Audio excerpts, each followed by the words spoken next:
Well, now, that just might have worked.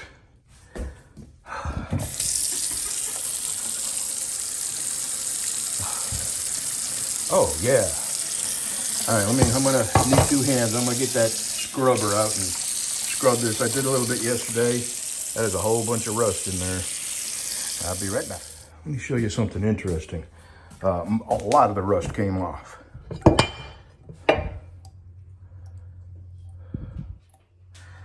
But can you see where they quenched this,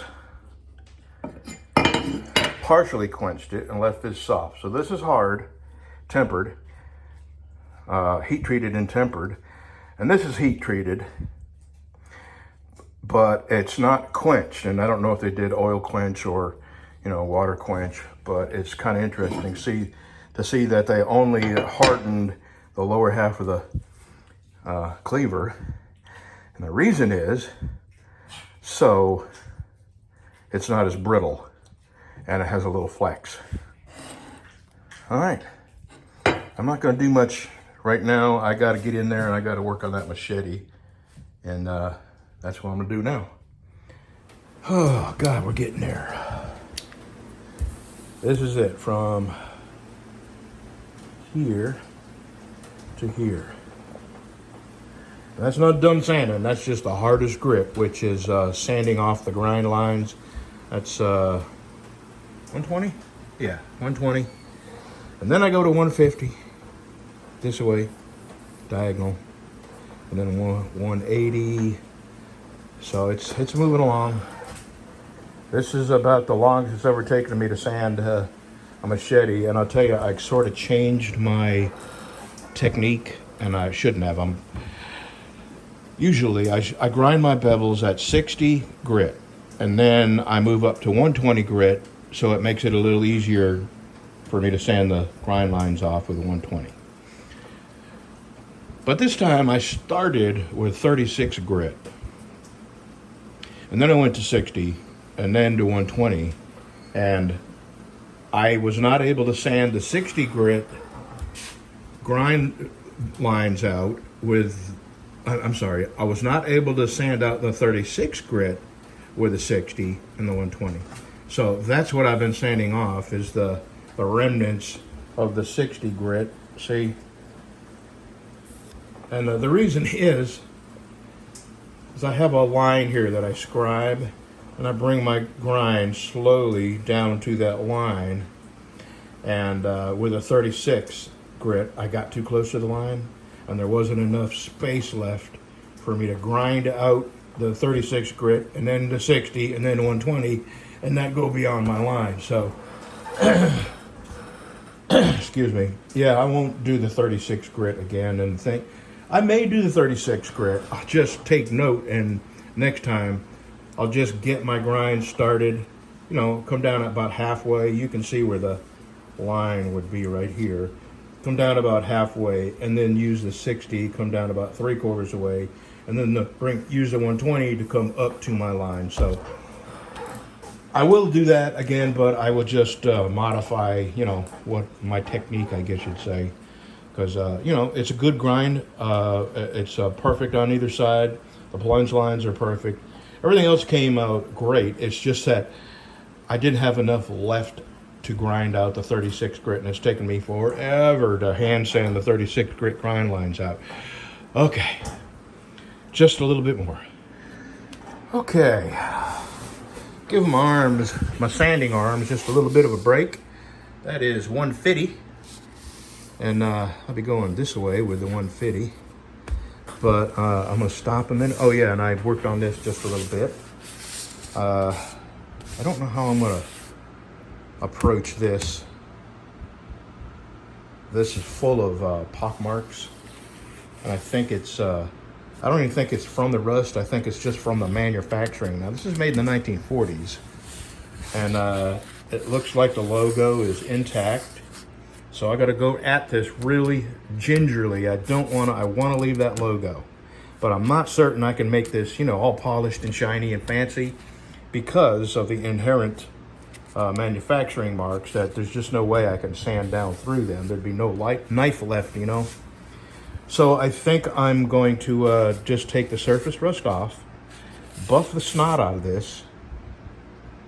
I got to square this edge up and then start my own edge anew. But, oh, and then I got a, that's like a 7-inch handle there. I don't have any wood that big yet. Maybe I do, I'll look.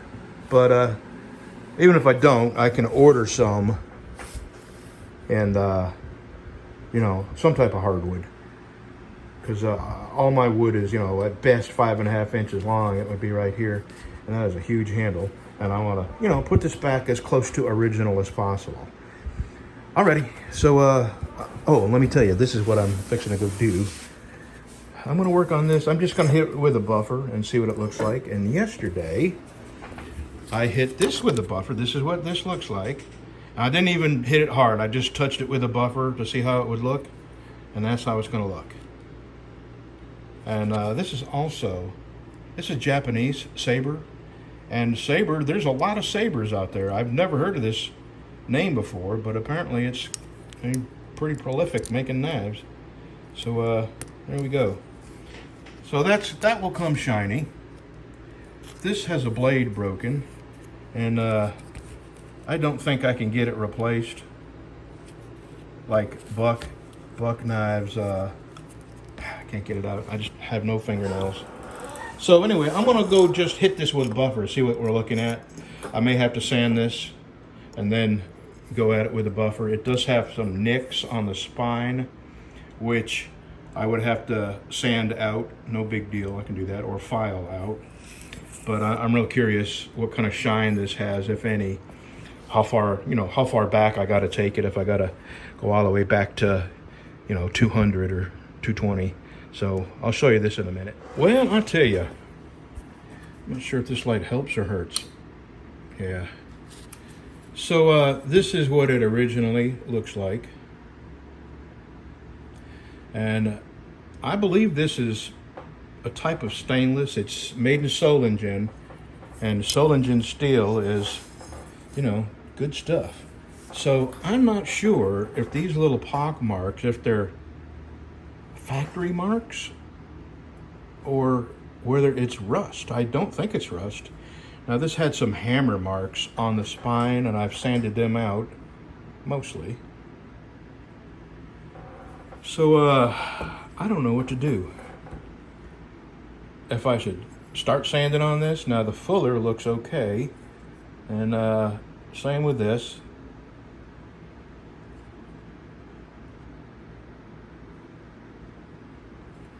It would be a ton of work sanding down below these blemishes. I don't know what else to call them, and I don't know whether they're factory produced blemishes, pock marks, or if it's actually rust, because I didn't think this kind of steel allowed that kind of rust to accumulate. Although I gotta tell you, this was severely abused just based on the hammer marks on the spine.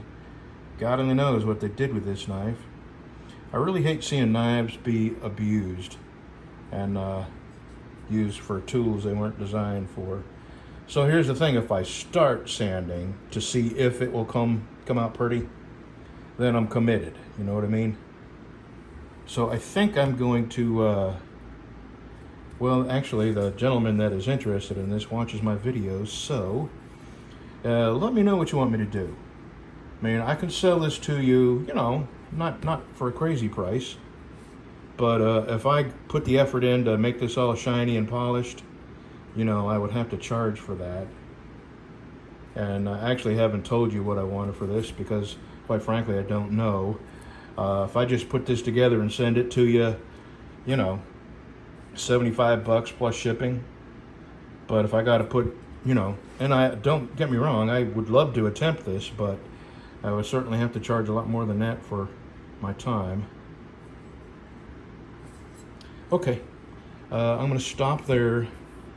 I'm going to go get my medicine at the drugstore, check on my wife because her back is hurt.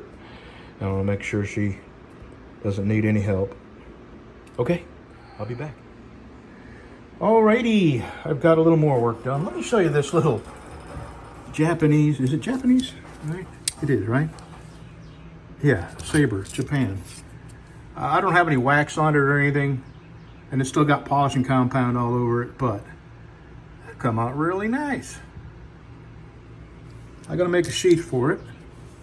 This is the Regent Sheffield cleaver. This is the Queen City, I guess it's a fillet knife. This is the Boy Scout knife. This is that big, huge Baron. Yeah, Baron. This had a name on it, but it was so lightly imprinted that I buffed it off. So that's also got a bunch of buffing compound on it. Let's see. This cleaver. Boy, oh boy. I'm not sure about this. It's rough looking, man. It does still have the Craftsman logo. I sanded a little bit, I buffed a lot, and this is as good as it's got. So I have two options. Live with this, put a handle on it, or sand it down, and it'll have to be sanded down so far that the Craftsman logo won't stay there. I mean, I would have to put this flat on that grinder and then start fresh hand sanding down to nothing. So I got to ask the fella that was interested in this what he wants to do, because it's going to be a ton of more work to make this, you know, shiny and pretty. And there's no way I can save the Craftsman logo. Yeah, I see. We're going home in just a second. My arms are wore out. Alrighty, so this is a buck, and my friend David told me about buck knives will replace, this has a broken tip, they'll replace a blade for $10. So he printed me off the form that you need to send it off, and that's what I'm going to do. So for $10 and whatever I get for that, I'll have a fairly new buck knife. Okay, over here, I'm starting at 150 tomorrow morning, and that'll be the first thing I do. My arms will probably be a little better then. Okay, so y'all have a good Saturday. We'll see you.